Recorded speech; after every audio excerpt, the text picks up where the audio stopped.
Well, thank you for joining us this morning for the next Agile Kick-About, the first one of 2023. We've got some great guests on and a topic that I think will be, I don't know, controversial. Let's hope it's controversial. So if you've never been to a Kick-About before, what we do is we have a conversation. It's definitely unscripted, as you'll see from my intro. But not only is it unscripted, but sometimes if you're Simon, you don't even know what the topic is until 4 minutes before we join. But so you'll be able to see how prepared he really is. But the topic today is the collaborative culture of Agile is flawed because individuals' incentive for promotions outweigh their commitment to the team. So what is more important, the commitment to the team or the commitment to your own career progressment?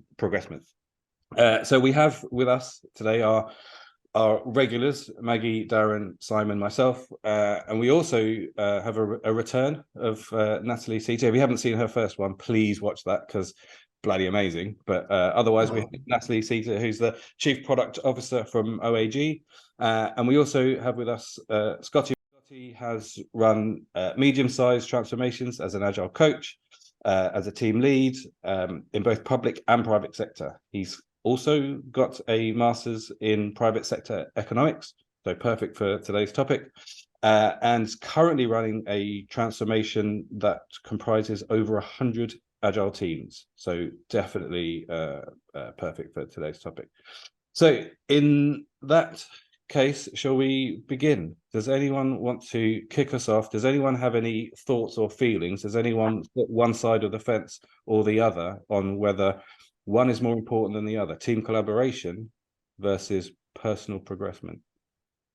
Well, I think this is an issue that is, as we've understood for a long, long time. Adam Smith first wrote about Wealth of Nations in 1776, and he talked about the invisible hand that drove behaviors and allowed economies to establish and create large-scale systems.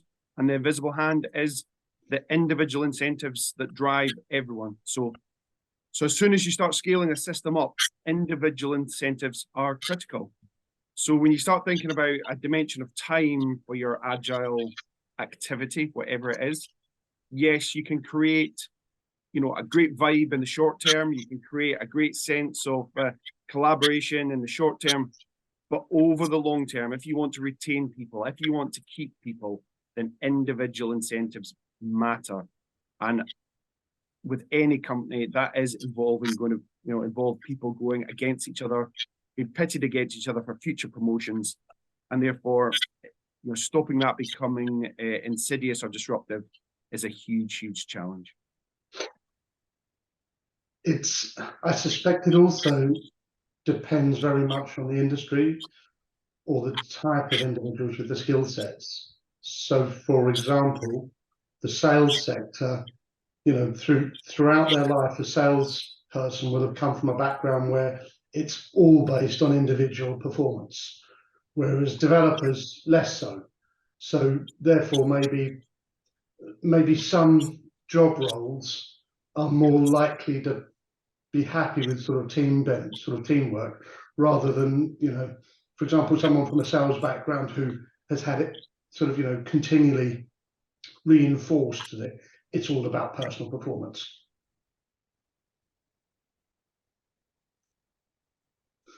So we don't have a solution at Agilicist. We've had this one before with teams asking us how do they fix, I guess, how do they fix individuals' performance or poor performance when we're focusing everything on the teams. I mean, do you have any experience of this, sort of Natalie or Scotty? I think, it's a really interesting question. It's not a very easy one to answer, actually. But I think the more that you can be clear and consistent across the board around what good looks like in terms of what people are doing, whether that's an Agile team, roles within that Agile team, or whether it's the person leading that team or someone more senior, it's about consistency and clarity, I think. So what is that? What are those roles in that team expected to do, and how are they expected to do them? And the same needs to be true for someone leading that as well. So think probably back to like Scotty as well, right? With leading quite large digital transformations and stuff. You know, as an individual in that, you're not immune to the same expectations that are required from what you're delivering or how you're delivering. You know, we had a really great conversation at work yesterday, actually, around the red line that becomes underperformance for teams and individuals. And for me, that red line is the don't be a dick. So, you know, if anyone is going to be a dick, then whether they're part of a team or if they're an individual, then they absolutely shouldn't be promoted or congratulated or rewarded for that.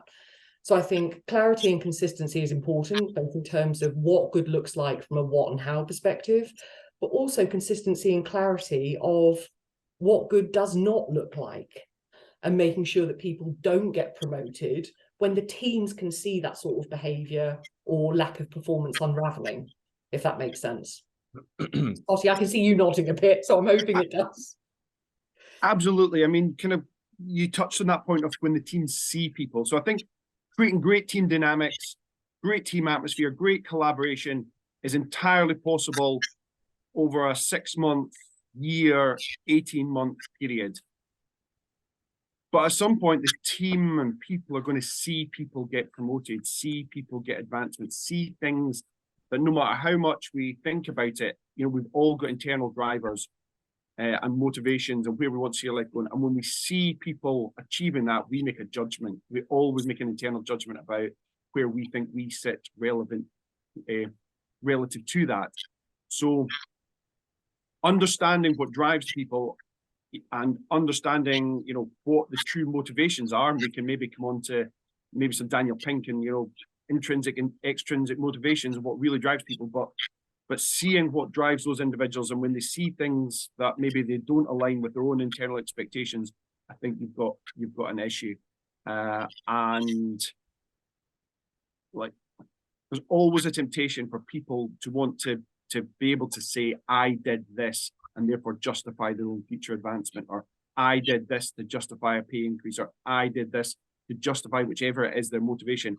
And the moment people start thinking, I did this, and they need to be seen to have credit for that, then your internal team dynamics in trouble. But can you, I'm just thinking, like, could you look at it a bit more holistically and, for example, use something like a competency framework or a career framework, so that actually you're setting that, again, it comes back to, you know, being clear and consistent and saying, actually, you know, maybe you're at the beginning of that journey, and it's like, well, actually, there are going to be roles, we know, for a dev, a senior dev, a lead dev, and there are going to be, you know, POs, senior POs, lead POs, and actually this is going to be the expectation at each of those levels, and this is what we're going to expect to see from you in terms of what you do, but probably more importantly, actually, how you do it.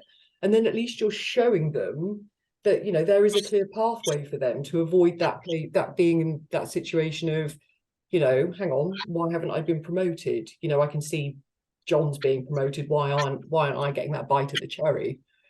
So how, in a framework like that, how do you build in what we expect people to do is, you know, because collaboration is all about people doing the dirty work, doing the things that are not visible, doing the things that matter to others. How do you build in, we need to see you doing the unseen work. We need to see you helping others achieve higher levels in this framework that you describe, in order and recognize that. How do we achieve that sense, you know, without too much resource in terms of looking for it? Because when you're doing the people's appraisals, you're often sort of having to review based on evidence, and you're doing an appraisal a few times a year, or sort of, you know, reviews of it, and you're trying to call out what those incidents that you remember or they provide evidence of that justify promotional or sort of, you know, bonuses, etc. And it becomes, you know, especially if you've got large numbers of staff, it becomes quite an overhead to try and go through that process. The reality is, as Natalie pointed out, what you should probably have is some form of 360 feedback from colleagues around them. Have they been a good team player? And I suspect that that's missing from a lot of appraisal processes. I completely agree with that. I think that's, you know, that it's taking it out of the hands of the subjectivity of the person who's evaluating themselves, and it does bring all of that team feedback in, and having that 360, let's say from 10 people, in my team we have 10 people doing it every quarter. it just gives you that, that much more objective view. And then you can ask, right, as long as you're clear on this is what good behaviors look like, this is what the role expectation is, the 360 you can tailor to getting feedback and actual tangible metrics on those. Surely you can game that though. If there's 4 people going for a promotion all on the same team, there's only one role that's open, then they're all going to give each other, they're going to all be a dick, aren't they? They're all going to be below the line. Simon Sinek has a different way of putting that, by the way, but less sweary. But they'll all game it. I'm not going to give someone else great team level feedback if they're going to get the promotion ahead of me. I'll give myself. Then you shouldn't be working here. That's what I'd say. Right, exactly. Right. So what do we do? You are exactly the sort of person that we need to wheedle out from this business, Abbas. There is, you're not the first person to say that to me now, but there are more people like me, but they just won't say it out loud. But again, part of my research, I did a lot of interviewing on people about this kind of sense of collaboration in a system where they were graded against each other. And one thing that people said to me was, where you've got a group of people that are all playing the game, great. The moment one person starts gaming the system, then the dominoes start to fall really quickly. And you're saying you've got to wheedle them out, but you're never going to wheedle out everyone. So how do you account for that? Yeah, isn't that the prisoner's dilemma? Isn't that the same thing? It's prisoner's dilemma. Yeah, if you're going to both support each other or both, look after your own interests, then yeah. But I think you can, right? Because if in this situation, if everybody knows that someone is doing that, right, or it becomes quite obvious that someone's doing that, then people should be giving that feedback. It then comes to the manager to, from a kind place and supportive place, sit down with that person and be really clear on what other people's experiences of working with them and what they're seeing in terms of results or lack of results or poor behaviors or performance. And then off the back of that, it's then, and here's a personal development plan, right? Let's work on a personal development plan for you to grow and for you to address these. And you tell me how you're going to improve in terms of this stuff, and we're going to continue measuring it through 360 feedback. And you might go through that process for like 6 to 12 months over 6 to 12 months. And then at the end of that, if that's not working, and if the person isn't able to make those changes that are needed in your organization and teams for everyone to flourish and thrive, then that's a very different type of conversation, I think. So that's how you do it. That's how you do it. What happens if your manager isn't insightful or observant? They shouldn't be a manager. I suspect, because I know plenty of teams. I know plenty of teams that I can see a manager that's not that good, and until that's dealt with, so that it's not just the sort of the team level stuff that needs to be fair. It's the person. So I had a boss 20 years ago who, she had 10 direct reports. She just promoted her mates, and it was frustrating for the rest of us. And we couldn't fix it. So I'm just going to jump in.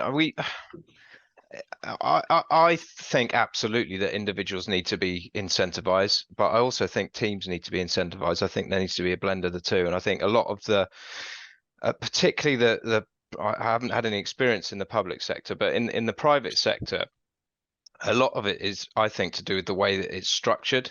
So you're very siloed structure. You've got, your testing silo, you've got your business silo, you've got your development silo, and each of those silos has their own organizational goals that they need to meet. And sometimes you combine people across those silos into teams, and they've all got different kind of objectives that they need to meet. And I think that's a big problem. So we need to make sure that we're aligning for value rather than aligning in silos, and then we can get more collaboration across a team naturally. But I still think we do need individual goals as part of a team. And I was just going to say, why is there this ultimately, why does everybody as an individual want to get a promotion?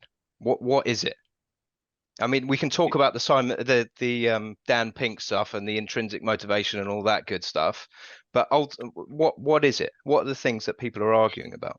I guess it depends on the individual. Sometimes it's cash, sometimes it's power, sometimes it's ego. It's a variety of different things based on personality types. Because I read an article is some time ago, and the name of the company escapes me, but it's quite a big new social media company that had grown very, very quickly. And one of their things, their culture in the organization was all about transparency and collaboration. And they actually published everybody's salary. It was visible to everybody. This is how much you're getting. This is how much I'm getting. And that they were saying their culture is really great, and everybody wanted to stay there because they trusted that they were being thought of in the right way. It's quite an interesting concept. When they published those salaries, was that like by some kind of grade or band or position, or was it all individually negotiated? Yeah, because if you de-link, one of the things you can think about is like, do you de-link money and power within the company, and then you can offer different people different motivations, or should those two stay aligned to try and drive people further up? Oh, I really like that. So if we're saying individual reward still matters, but instead of it being individual, make it personalized. So what drives you? Is it the higher salary or the better package or an extra week of holiday per year? Does that change the narrative slightly? But it's still that I don't think we're actually talking about the issue. What we're talking about is what would make someone want to work better or harder for a promotion, and whether it's personalized or not. But does that take away from the fundamentals of working in Agile and Scrum, which is team collaboration?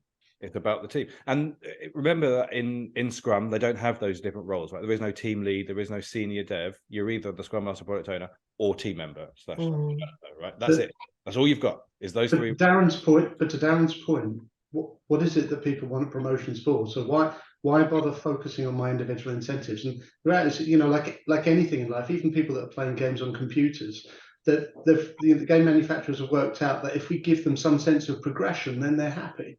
And that's what keeps them. So all of us need some, whether it's cash or what those other things I mentioned, it's a sense of progression. And that progression could be for a dev, moving on to a different domain, a more complex domain, right? So there could be this like horizontal shifting of domains that are more challenging to work on, or, actually at the base level, if maybe you're doing like tech debt, which is like what no one wants to do. Yay! Right. Some people do love it.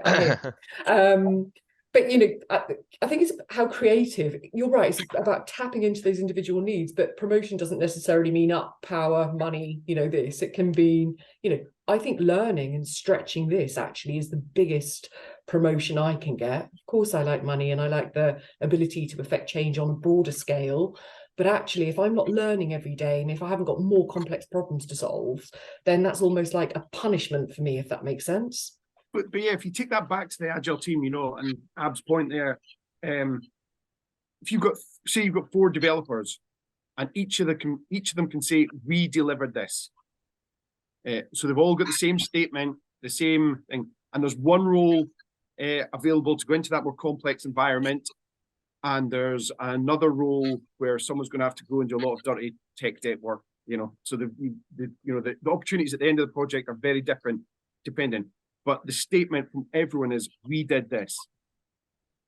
Is there a danger that people will worry that they might get left behind in that? And equally, even if it comes to something as simple as writing a CV, now I know everyone can manipulate that and change it, the wording, and be a bit creative.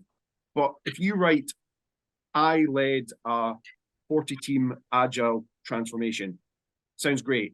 I was part of a team that delivered a 40-team Agile transformation. Just immediately sounds like a weaker statement, even though it was probably a much more functional output. So the way that people are able to express these things, express how they worked and delivered, is slightly at odds, I would offer, with the way that we actually want people to work to get the most out of them. Mm. That's such a good point, because we've seen CVs recently that said we did this and we did that. We're like, nope. Because yeah. But that's what we want them to do. That's what we want them to do. They obviously didn't do it. Someone else did. Sorry, Maggie. Sorry, Natalie, go on.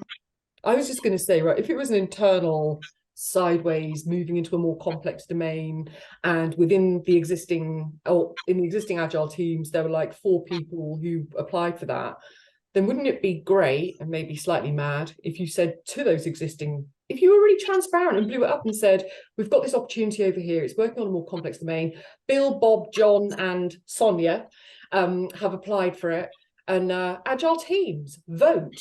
Who do you think, based on your experience of working with this person over the last 12 months, who do you think deserves to go and work over there based on what they do, how they do it, and how they've worked as part of your team? Populism in action in the workplace. Radical.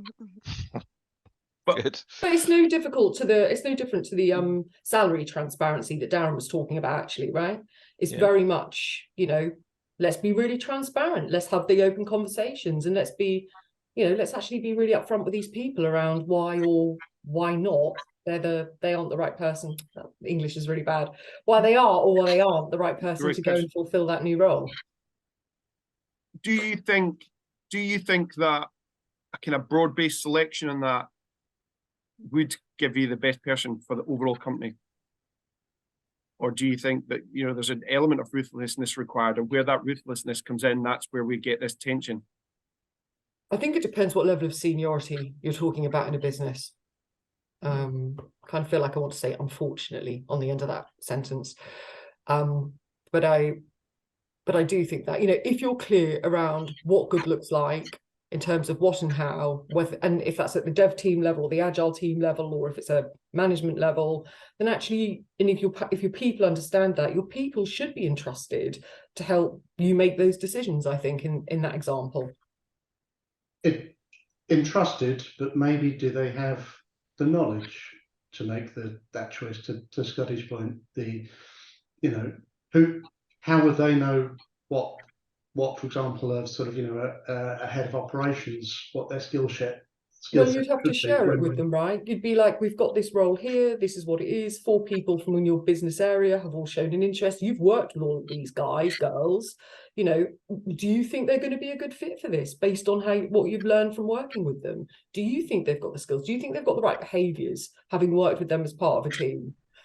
I know no one in the world does this today, so maybe it's a bonkers idea. No, but I think what you're suggesting there is actually creating an incentive structure where the incentives are not to appear good to someone up. It's the incentive is to actually deliver to those round about. Yes. Is that, but you kind of also said, but no one does this. Is it realistic and deliverable? And, you know, could you make it work in real time? I don't know. You could do an experiment and find out. I don't know. I guess what we've got is to the point earlier that someone might game it. So what mechanisms could you do? Because if the individuals that game it are what breaks it, how do we I guess fix that aspect of it? I think another really interesting question is, do we want people to game it? I recently saw a session by Jordan Peterson, not someone that I often agree with or always agree with, but he said many organizations are designed to make people compliant at the bottom. And that's exactly what you don't want from your senior leadership. So people that work their way up, you know, they're programmed through their careers to behave one way, and then they've got to behave a very different way. And he illustrated, I think, using a firm of lawyers where, you know, they want to kind of have a structured way, but actually you're very senior people who are bringing in the business, who are out there fighting for the company's identity. You want them to have that ruthless competitive streak. So do we even want that? Do we want those behaviors promoted? Do we want the person who games the system to win? I mean, I only ever got promoted because I gamed the system. I'm terrible at all of the jobs I've ever done, and I only got promoted because I had to. Because we've got 2 former bosses of our BAS on the call. Yeah, thank you very much, guys, for all the help. It's a great point, and that they are the type of, like, if I think about my organization, that's the type of person that I want. I want someone that would not cheat, but let's say go the extra mile. but maybe it's about identifying. So still having people's input, but you identify what are the characteristics we need. So you can have leadership say, this is the characteristic profile that we need for this role. Now let's have a look at the 360 feedback and see, actually all these people hate this person because they're a ruthless bastard, but we want that person to be a ruthless bastard. that person. That person's getting promoted to sea level right now. But I also think that there's a natural progression to these kind of things, right? So you want to create a structure and a culture in your organization so that teams are going to thrive and individuals love being there. But there comes an end of the line when some people are going to want to leave. I mean, I'm a big sports fan, so I always take a lot of analogies back to the land of sport. And look at that Manchester United team in the 90s. They had amazing players, but key linchpins of the team like David Beckham, but there came a time when he needed to go, and it's just a natural evolution of the way a team's working. So. And but you've touched on a really brilliant point there, because that's one of the things that made, sorry to go down the football route for those that don't follow football, but that's one of the things that made Alex Ferguson a really great manager. Yeah. He moved players on even though they had future playing potential, when their ego got too big for the team. Yeah. So whether it was Kanchelskis, whether it was Beckham, whoever it was, they got moved on when their ego outgrew the team, not when they were at the peak of their playing powers. So again, he maybe recognised this team dynamic and recognised there could only be one massive ego in the thing, and that's him. Yeah, exactly.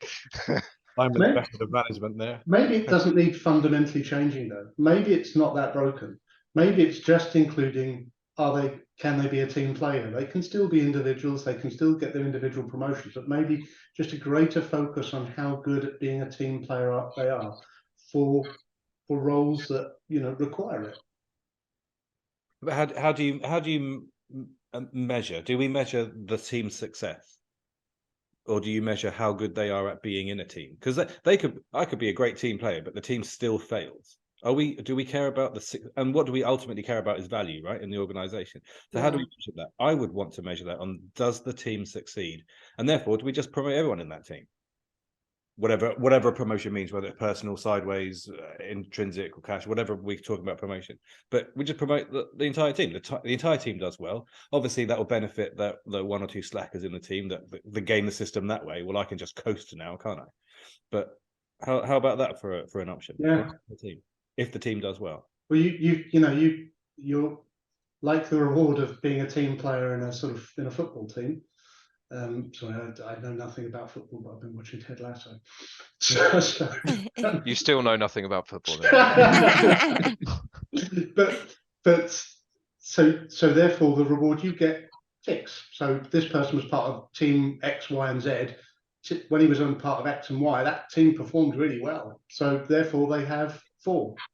And actually, if you take a couple, so we mentioned a couple of things, right? We mentioned Dan Pink and intrinsic, and one of the parts of the book is, if I'm a person on team, I want to be able to work with whomever I want, whenever I want, in the way that I want. But also the Agile Manifesto, the successful teams, I'm going to say the wrong words now, self-managing teams. Self-organizing teams. That's the one, self-organizing teams. Thank you, Scotty. I should really know it, shouldn't I? But that's it. So a mixture of those two things means that if we do go to promote the team, but slackers are in there getting promotions, then the team should be able to get rid of those slackers themselves and say, actually, you don't help this team helps you. You're out. I was going to say, so is it a hybrid of rewarding the team on an outcome base? So how successful are they?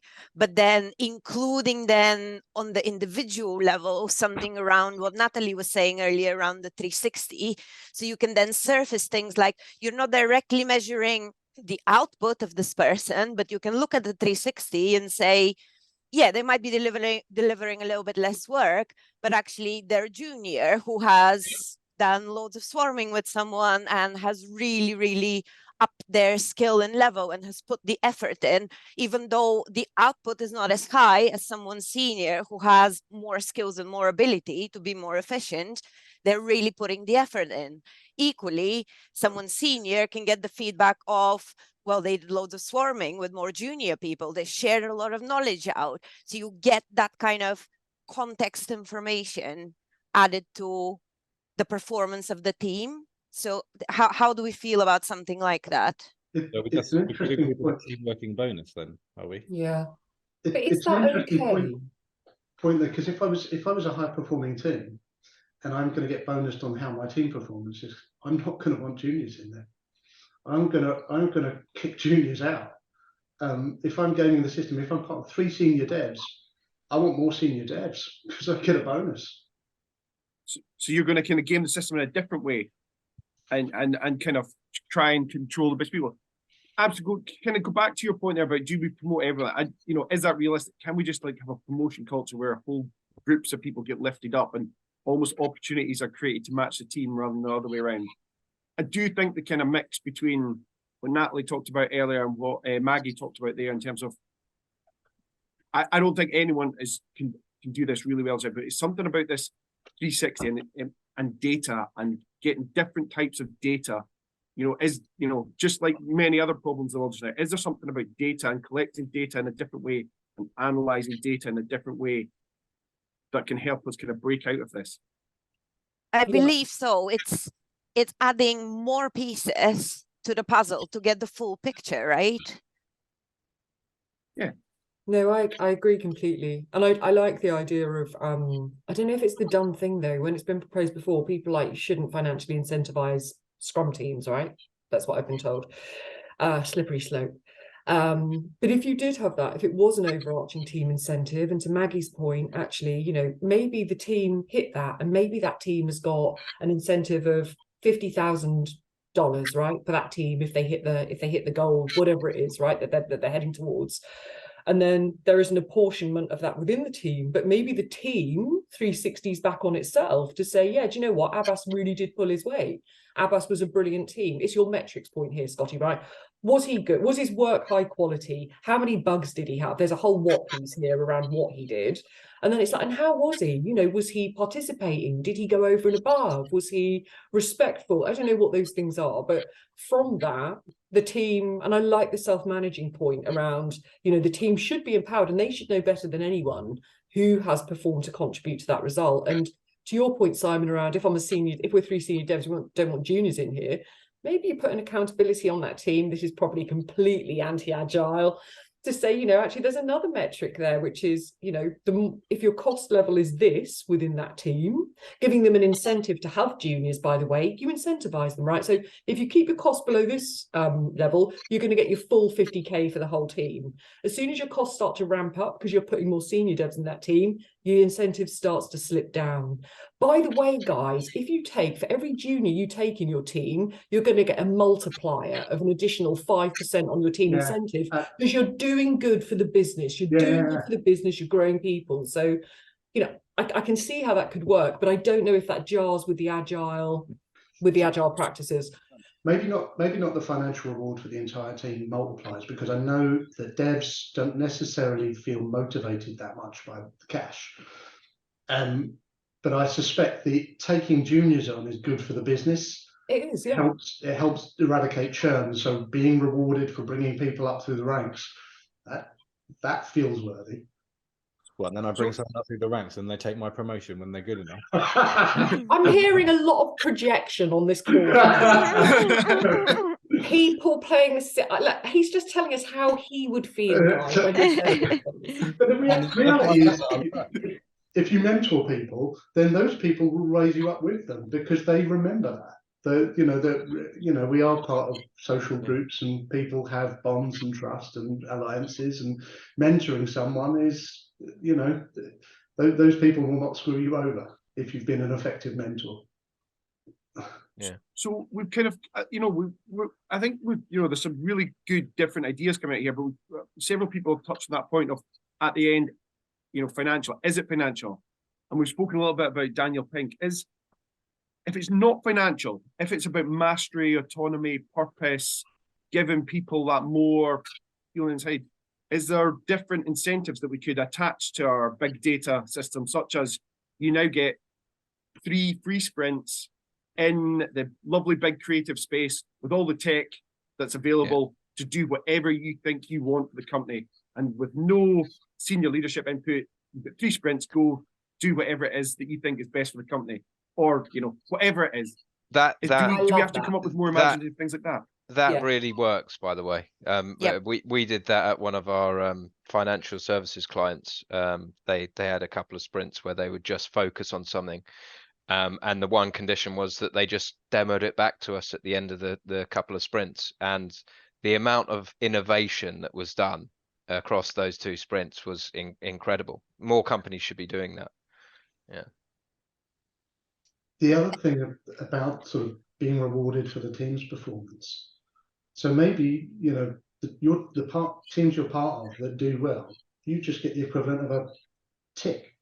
So every time you're part of an effective team, you get a tick. So when people are looking at promotions, they look over your history and go, actually, this person's been part of lots of effective teams. So therefore, the probability that they should be promoted, maybe over some of the others, is greater. So not based on one individual incident, but over their historical data.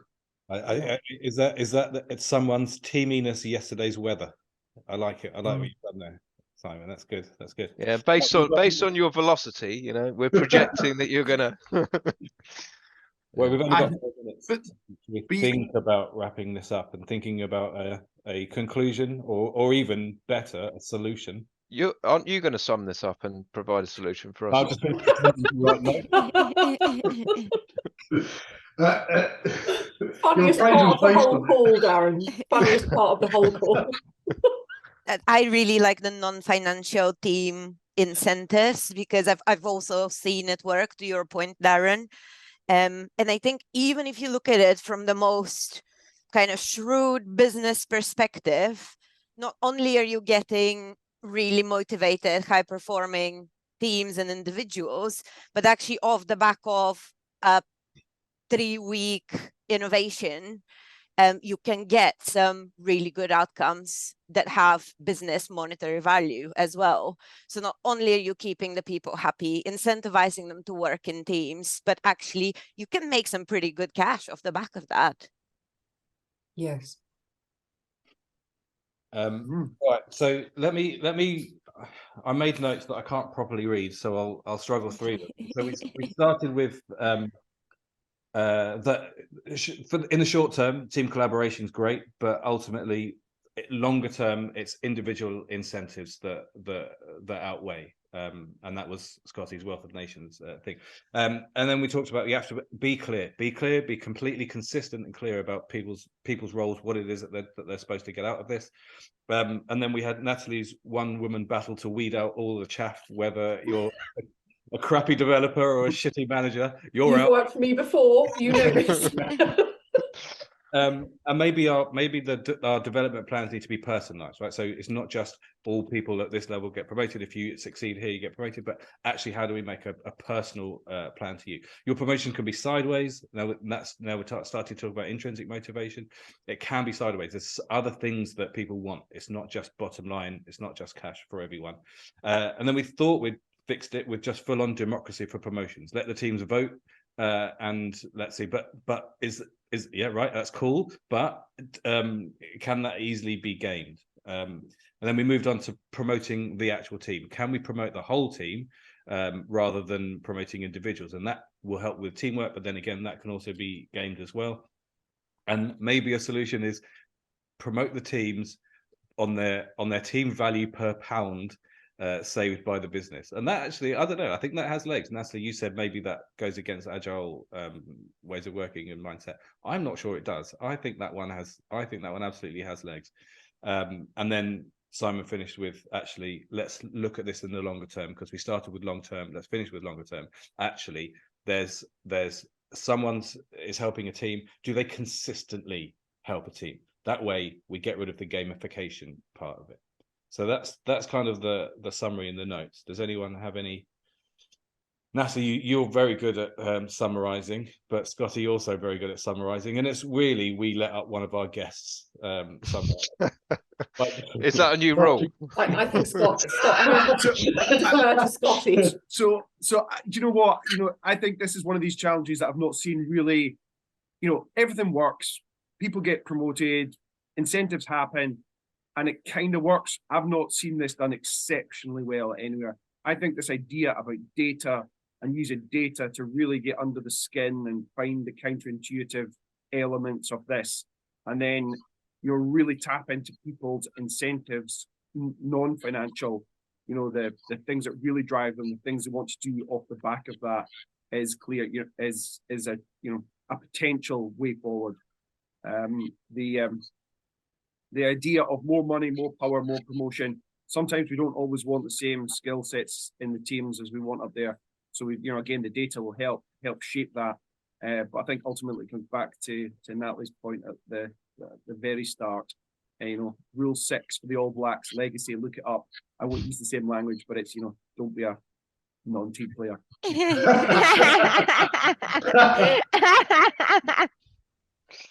Very good. Awesome. I think we'll probably end on there. Don't be a dick. We'll end on there. Thank you very much. Awesome. Cheers. Thanks a lot, guys. Thanks so much. Thanks a Lovely lot. to see you all. Appreciate it. Thank you. Nice Good to meet you, see Scotty. Nice to meet Maggie. you. Good to meet you, Natalie. Bye. Thank you. Bye.